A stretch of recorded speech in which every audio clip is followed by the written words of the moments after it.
Good morning. देखिए, मैं आपको आज अपनी इस ऑनलाइन क्लास में इंग्लिश के सिलेबस के बारे में कुछ जानकारी दूंगा। कुछ समय अभाव और कुछ मौसम खराब होने की वजह से पूरी वीडियो अपलोड नहीं हो पाएंगी, क्लियरिटी नहीं आ रही है। देखिए, आपका जो सेशनल मार्क्स भेजे जाते हैं, टोटल मार्क्स से हमने 100 पेपर में, इनमें से आपके 20% मतलब 20 अंक सेशनल होते हैं, विद्यालय की तरफ से भेजे जाते हैं।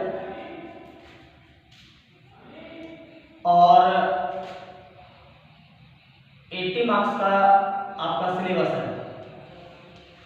ये जो 20 मार्क्स भेजे जाते हैं, ये आपके पूरी स्किल देखी जाती है, जिसमें आपके तीनों टेस्ट हो गए, हाफ ईयरली हो गई और आपकी प्रोजेक्ट वगैरह सारे, मतलब जितने भी परफॉर्मेंस है उनके अकॉर्डिंग आपके 20 मार्क्स दिए जाते हैं।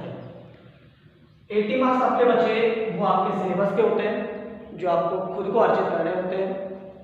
अर्जित तो ये भी आप ही को करने होते हैं, जितना आप परफॉर्म करोगे उसी के अकॉर्डिंग आपको 20 मार्क्स में से मार्क्स यहाँ से भेजे जाते हैं। बचे अपने 80% मार्क्स, मिनटू से 80 मार्क्स। तो ये जो 80 अंक होते हैं, इनमें जो आपका सिलेबस है उसको 2 भागों में डिवाइड किया गया है। पहला है आपकी बुक्स, 2 बुक्स हैं, दोनों बुक्स को मिलाकर टोटल मार्क्स होते हैं आपके 40%, मतलब 50% मार्क्स, 40 का 50% कितना हुआ 40। तो 40% मार्क्स आपके बुक्स के होते हैं, जिनमें आपको क्वेश्चन आंसर्स देने हैं। जो क्वेश्चंस आपके आएंगे उनके आंसर देने हैं। अपने 12th में ऐसा कोई सिलेबस नहीं है जैसा कि 10th में हुआ करता था कि जहाँ ऑब्जेक्टिव आ गए, ब्लैंक स्पेस वाले आ गए, ऐसा कोई नहीं है। आपको टोटल इसमें राइटिंग स्किल्स के क्वेश्चन है, राइटिंग करनी पड़ेगी, लिखना ही पड़ेगा। उसके लिए आपको बेसिक की नॉलेज भी होना जरूरी है। अब तक हमने जो 10th में पढ़ा है उसकी जानकारी भी हमें होना जरूरी है। दूसरा पॉइंट, जो दूसरा हिस्सा है हमारे सिलेबस का, वो है हमारी ग्रामर।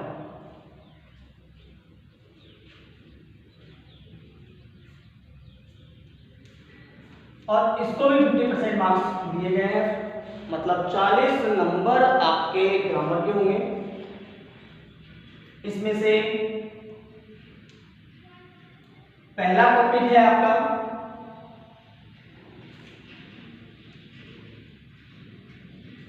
पहले टॉपिक के अंदर नोटिस है,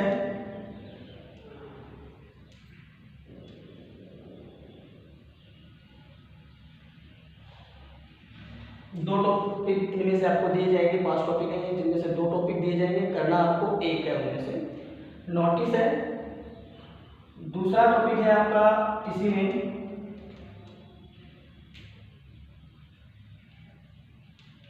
पोस्टर। नोटिस जैसा कि आप लोगों को पता है, अपने नोटिस बोर्ड स्कूल के बाहर बना हुआ है। आप विद्यालय में जितने भी स्टूडेंट्स हैं या स्टाफ हैं, किसी को भी सार्वजनिक रूप से, सामूहिक रूप से अगर कोई सूचना देनी होती है तो हम उसे लिखित में कहाँ देते हैं बेटा, नोटिस बोर्ड में दे देते हैं, या तो उसको चिपकवा देते हैं या वहाँ पर रिटर्न में दे दिया जाता है। जब भी किसी की नज़र पड़ती है और आते जाते सभी के नोटिस बोर्ड में नज़र पड़ती है, ऑटोमेटिकली सभी के पास सूचना पहुंच जाती है। अदरवाइज ये एक लंबा प्रोसीजर हो जाएगा, क्योंकि जैसे मान लीजिए स्कूल में हमारे यहाँ 1200 साढ़े 1200 विद्यार्थी होते हैं। 1200 साढ़े 1200 विद्यार्थियों को अगर सूचना दी जाए तो या तो पूरी क्लासों में दी जाए, एक एक स्टूडेंट को दी जाए, टीचर्स से कहा जाए, टीचर्स अपने अपनी क्लासों में पहुँचाएंगे, तो वो पॉसिबल होता है, लेकिन वो थोड़ा टिपिकल होता है। इसी वजह से हमारा जो नोटिस बोर्ड है उस पर नोटिस डाल दिया जाता है, सभी की नज़र उस पर पड़ जाती है। प्रेयर टाइम से पहले दिया जा सकता है, प्रेयर टाइम में उस पर नज़र जा सकती है। अगर मान लीजिए बाद में कोई सूचना अचानक से देनी होती है तो छुट्टी के टाइम इंटरवल के टाइम आपको वो सूचना नोटिस बोर्ड के माध्यम से मिल जाती है। ये होता है हमारा नोटिस। फिर होता है हमारा पोस्टर। जैसे कि आप लोगों ने देखा है किसी भी चीज़ का आप लोगों ने देखा होगा, एडवर्टाइजमेंट करना होता है, प्रचार प्रसार करना होता है। आप बहुत सारे देखते होंगे, जैसे विद्यालयों के प्रचार चलेंगे तो उसमें आपको पूरा पोस्टर बना हुआ होता है, उसमें कुछ चित्र होते हैं और कुछ शब्द होते हैं। जो चित्र होते हैं उनको हम विजुअल बोलते हैं, और जो हमारे वर्बल भी होते हैं उसमें कुछ शब्द भी होते हैं। इन सबको हमें लिखना होता है 50 वर्ड्स में। इनके मैक्सिमम वर्ड्स होते हैं 50। कितने शब्दों में लिखना होता है बेटा? कितने शब्दों में लिखना होता है इसको? 50 शब्दों में लिखना होता है। कितने शब्दों में लिखना होता है? 50। अब आपको जानकारी इसमें ये रखनी है कि ये 50 शब्द, क्योंकि हमारी एक नॉर्मल मोनोपोली जो बनी हुई है वो ये है कि जब किसी क्वेश्चन में लिखा हुआ होता है कि हमें इस क्वेश्चन को 50 शब्दों में करना है, तो हमारी कोशिश ये रहती है कि 50 शब्द क्रॉस करें। हमने जो अपना थॉट बना रखा है कि एक लाइन में हम 10 शब्द लिख सकते हैं, ऐसा हमारा थॉट बना हुआ है कि एक लाइन के हम 10 शब्द काउंट कर सकते हैं। कॉमन जो थॉट है सभी का, उसके अकॉर्डिंग हम क्या करते हैं, 5 लाइन भरने का मूड होता है हमारा। हम 5 से 8, 9, 10 लाइन भी भर देते हैं उसमें, कि जितने ज़्यादा शब्द लिखेंगे उतने अच्छे मार्क्स मिलेंगे। लेकिन ऐसा नहीं है, यहाँ पर हमें मैक्सिमम मार्क्स दिए गए हैं। जो मैक्स मार्क्स हैं, अधिकतम शब्द, इनको हम बोलते हैं बेटा, क्या बोलते हैं इनको हम?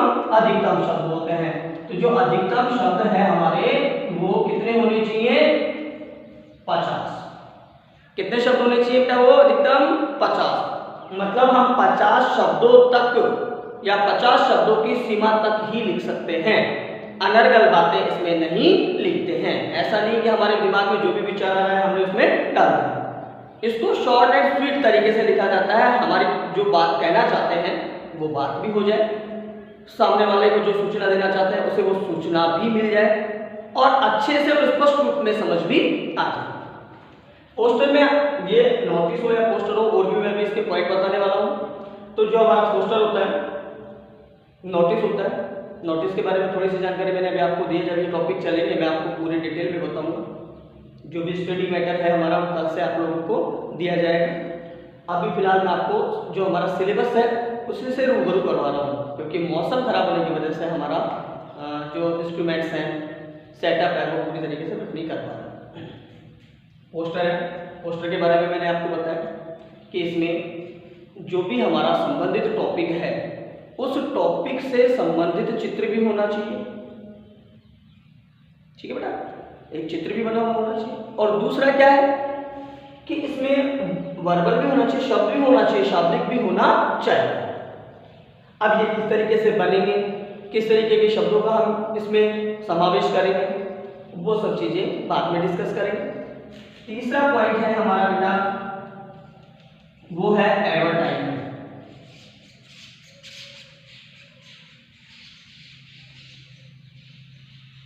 जिसे हम बोलते हैं बेटा विज्ञापन। इसे हम क्या बोलते हैं? विज्ञापन।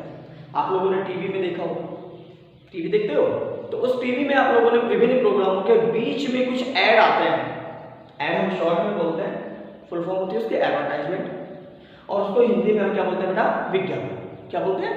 विज्ञापन। ये किस चीज के लिए होता है? आप बताएंगे मुझे किस चीज के लिए होता है? ये होता है बेटा किसी भी वस्तु का, किसी भी सेवा का प्रचार प्रसार करने के लिए, उसके बारे में लोगों को जागरूक करने के लिए, सभी की जानकारी में वो चीज लाने के लिए। एक तरीके से उसके ऊपर हम अपने शब्दों से, इसमें केवल और केवल शब्द लिखे जाएंगे, इसमें चित्र और शब्द दोनों का समावेश होता है। इसमें केवल शब्द चलते हैं। वैसे दोनों ही एडवर्टाइजमेंट का एक रूप है। ये पोस्टर है, इसमें आपको चित्र भी डालना है और आपको संबंधित टॉपिक से रिलेटेड जो भी टॉपिक है हमारा उससे संबंधित चित्र और शब्द। शब्द 50 से अधिक नहीं होने चाहिए। इसमें भी वही 50 से अधिक नहीं होनी चाहिए। इसमें अपने केवल क्या लिखे जाते हैं? शब्द लिखे जाते हैं। चौथा पॉइंट है बेटा हमारा रिप्लाईज का। अब आपको पता है ये रिप्लाईज जो है वो रिप्लाई शब्द से बना है। किससे बना है बेटा? रिप्लाई शब्द से बना है। किससे बना है? रिप्लाई से। और रिप्लाई का अर्थ क्या होता है बेटा? जवाब। रिप्लाई का अर्थ क्या होता है बेटा? जवाब। अब ये जो रिप्लाई है तो केवल एक शब्द से हमें पता नहीं लग रहा कि रिप्लाई क्या है, किस चीज का जवाब आएगा इसमें। तो मैं आपको थोड़ी सी जानकारी देता हूँ। आपने बहुत सारे प्रोग्राम्स देखे हैं, कोई कल्चरल प्रोग्राम भी हो सकते हैं, कोई सोशल प्रोग्राम्स भी हो सकते हैं, सामाजिक कार्यक्रम भी हो सकते हैं, सांस्कृतिक कार्यक्रम भी हो सकते हैं, विद्यालय या किसी संगठन या संस्था के द्वारा आयोजित कार्यक्रम भी हो सकते हैं, हमारे समाज में आयोजित होने वाले कार्यक्रम भी हो सकते हैं। जैसे विद्यालय में अपने 15 अगस्त पर स्वतंत्रता दिवस मनाया जाता है, इंडिपेंडेंस डे मनाया जाता है, गणतंत्र दिवस मनाया जाता है, रिपब्लिक डे मनाया जाता है 26 जनवरी को, और भी कई प्रोग्राम आयोजित किए जाते हैं। इसके अलावा हमारे समाज में भी समय समय पर आप लोगों को पता है शादियाँ, जलवा पूजन, कुआं पूजन या और अन्य प्रकार के कार्यक्रम आयोजित होते रहते हैं। तो उसमें इनवाइट किया जाता है, जो प्रोग्राम आयोजित कर रहे हैं वो गेस्ट इनवाइट करते हैं, वो गेस्टों को इनवाइट करते हैं। जब गेस्ट इनवाइट किए जाते हैं तो बेटा सभी गेस्ट आ नहीं पाते। जिस तरीके का हमारा कल्चर है उसके अकॉर्डिंग एक सीमित मात्रा में व्यवस्था होती है, सीमित मात्रा में ही इनवाइट किया जाता है। सपोज दैट 500 आदमियों को इनवाइट किया, 200 आदमी ही प्रेजेंट हो पा रहे हैं, 300 आदमी नहीं आ पाए। जिसने प्रोग्राम आयोजित किया उसके यहाँ तो पूरे 500 आदमियों की व्यवस्था है, खाने की है, अदर जो फैसिलिटीज हैं। लेकिन जब 200 व्यक्ति उसमें शामिल हो रहे हैं तो आप लोग अंदाजा लगाकर मुझे बता सकते हो कि उसमें वेस्टेज कितना होगा। 300 आदमियों का भोजन या अन्य सामग्री जो भी उन्होंने प्रिपेयर की है वो सारी वेस्टेज में जाएगी। तो उसे रोकने के लिए एक जो इन्विटेशन होते हैं उनके रिप्लाई देने की प्रथा शुरू हुई। इसमें क्या होता है बेटा कि जब इनवाइट किया जाता है, सपोज दैट मैंने ही आपको इनवाइट किया, आपको पहले से डेट पता होगी क्योंकि इनविटेशन एग्जैक्ट टाइम तो मिलेगा नहीं, इनविटेशन तो पहले मिल जाता है। तो हमें पता होता है कि हम इस प्रोग्राम में शामिल हो पाएंगे या नहीं हो पाएंगे। जब हम अपने रिप्लाईज के माध्यम से हमें जो इनवाइट कर रहा है, जो हमारा होस्ट है, उसको इस रिप्लाई के माध्यम से एक विशेष फॉर्मेट होता है इनका, उस फॉर्मेट के अकॉर्डिंग उन्हें हम जवाब दे देते हैं कि हम शामिल हो रहे हैं या नहीं हो रहे हैं। अगर शामिल हो रहे हैं तो खुशी जाहिर करते हैं, नहीं शामिल हो रहे होते हैं तो भी खुशी जाहिर करते हैं, और उचित कारण भी बताया जाता है कि जो हमारा होस्ट है, जो हमें इनवाइट कर रहा है, निमंत्रित कर रहा है, आमंत्रित कर रहा है, वो नाराज ना हो। उचित कारण बताया जाता है कि जैसे भाई मैं उस दिन या उस डेट पर किसी मीटिंग में बिजी होऊंगा, या और अन्य कोई जो भी कारण आपका रहा है उसमें शामिल नहीं होने का, वो हम स्पष्ट रूप से कारण लिखते हुए रिप्लाई करते हैं। ये रिप्लाई हुआ बेटा। थोड़ी बहुत नॉलेज आपको मिल रही होगी सिलेबस से रिलेटेड कि नोटिस क्या होता है। सामूहिक रूप से सूचना दी जाती है संगठन या संस्था के द्वारा अपने कर्मचारी या उससे जुड़े हुए लोगों को। पोस्टर में क्या होता है बेटा, एक तरीके से ये भी विज्ञापन ही होता है, लेकिन इसमें क्या होता है बेटा, इसमें शब्द और चित्र दोनों शामिल किए जाते हैं। एडवर्टाइजमेंट विज्ञापन है, इसमें शब्दों को या शब्दों के माध्यम से हम विज्ञापन देते हैं। रिप्लाईज क्या हुआ बेटा, ये रिप्लाईज इन्विटेशंस के या निमंत्रण पत्र जो होते हैं उनके लिखित में या रिटर्न में जवाब होते हैं, स्वीकार करना या अस्वीकार करना। तो दो टाइप की हो गई है, स्वीकार करने के लिए, अस्वीकार करने के लिए। और इसके अलावा बेटा एक चीज और मैं आप लोगों को एक चीज से और अवगत करवाना चाहूँगा, और वो ये है कि जो हमारे रिप्लाईज हैं वो हमारे इन्विटेशंस के फॉर्मेट के आधार पर ही दिए जाते हैं। अगर वो फॉर्मल है तो फॉर्मल रूप से रिप्लाई करेंगे, और वो इनफॉर्मल इन्विटेशन है तो इनफॉर्मल रूप से ही हम रिप्लाई करते हैं, अनौपचारिक रूप से ही करेंगे। पांचवा पॉइंट है हमारा बेटा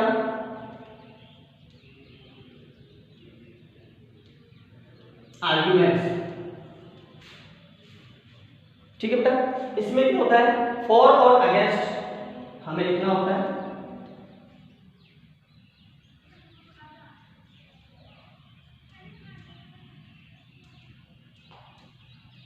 आप लोगों ने कभी डिबेट की है, वाद विवाद प्रतियोगिता देखी, आपको एक टॉपिक मिल गया, दो ग्रुप बना दिए, एक ग्रुप तो उसके पक्ष में बोलेगा और एक पक्ष उसके विपक्ष में बोलेगा।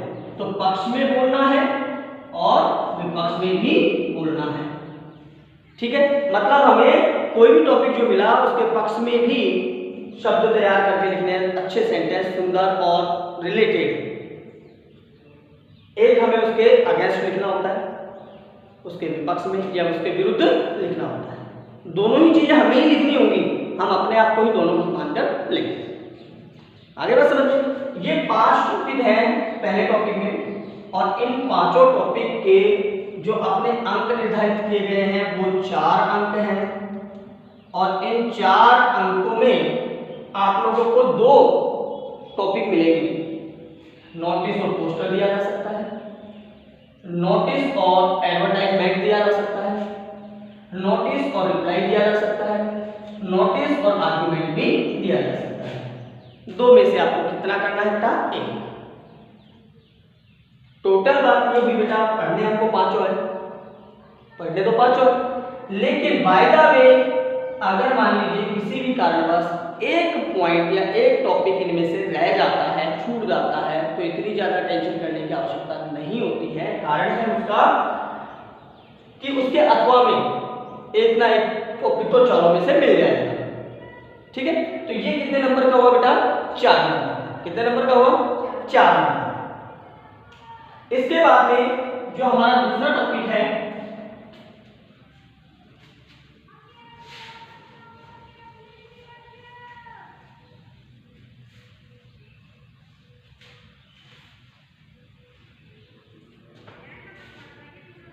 जो हमारा दूसरा टॉपिक है वो है बेटा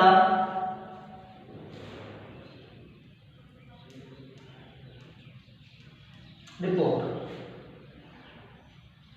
ये हमारा होता है कितने नंबर का? 7 नंबर। तीसरा टॉपिक है हमारा लेटर, ये कितने नंबर का बेटा? 7 नंबर का। चौथा टॉपिक है हमारा बेटा स्पीच और आर्टिकल। स्पीच और आर्टिकल ये भी हमारा कितने नंबर का होता है बेटा? 7 नंबर। कितने नंबर का होता है? 7 नंबर। तो इस तरीके से 25 नंबर का तो हमारा मैटर ये हुआ, ठीक है बेटा। अब हमारे पास आप लोगों को सिलेबस से मैंने थोड़ा अवगत करवाया। इसके अलावा देखिए बेटा, चलिए मैं बता ही देता हूं। स्टार्टिंग में अपना पहला क्वेश्चन आता है, उसमें एक पैसेज दिया गया होता है, एक पैसेज आता है, वो आता है कितने नंबर का? टोटल आता है 9 नंबर। इसमें से क्वेश्चन आंसर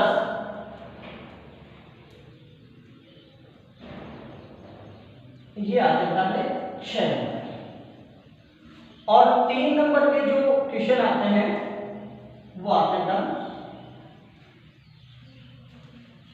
वोकैबुलरी से रिलेटेड, शब्दों से रिलेटेड, जिसमें आपसे सिमिलर वर्ड्स पूछ सकता है, वन वर्ड पूछ सकता है, पूरा सेंटेंस दे दिया, और उसके लिए कौन सा शब्द आपके पैसेज में यूज आया है उस टाइप का कोई क्वेश्चन कर लिया, एक वर्ड दे दिया, उसी का अर्थ देने वाला कोई शब्द आपका पैसेज में मौजूद है, उसे छांट कर लिखने के लिए दे दिया, ठीक है बेटा।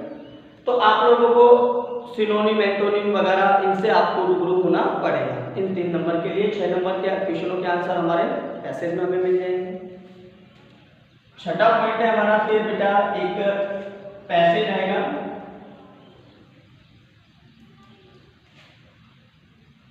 उससे हमें नोट मेकिंग करनी होगी। क्या करनी होगी बेटा? उससे हमें नोट मेकिंग, और ये होगा हमारा कितने नंबर का? 6 नंबर। 6 नंबर में से नोट मेकिंग जो है बेटा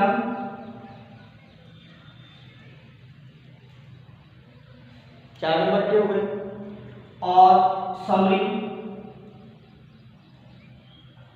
ये हमारी हो गई बेटा 2 नंबर। अब आप काउंट कर सकते हो, 9 6 15 21, 21 और 15 कितने बेटा, बोलिए कितने हुए?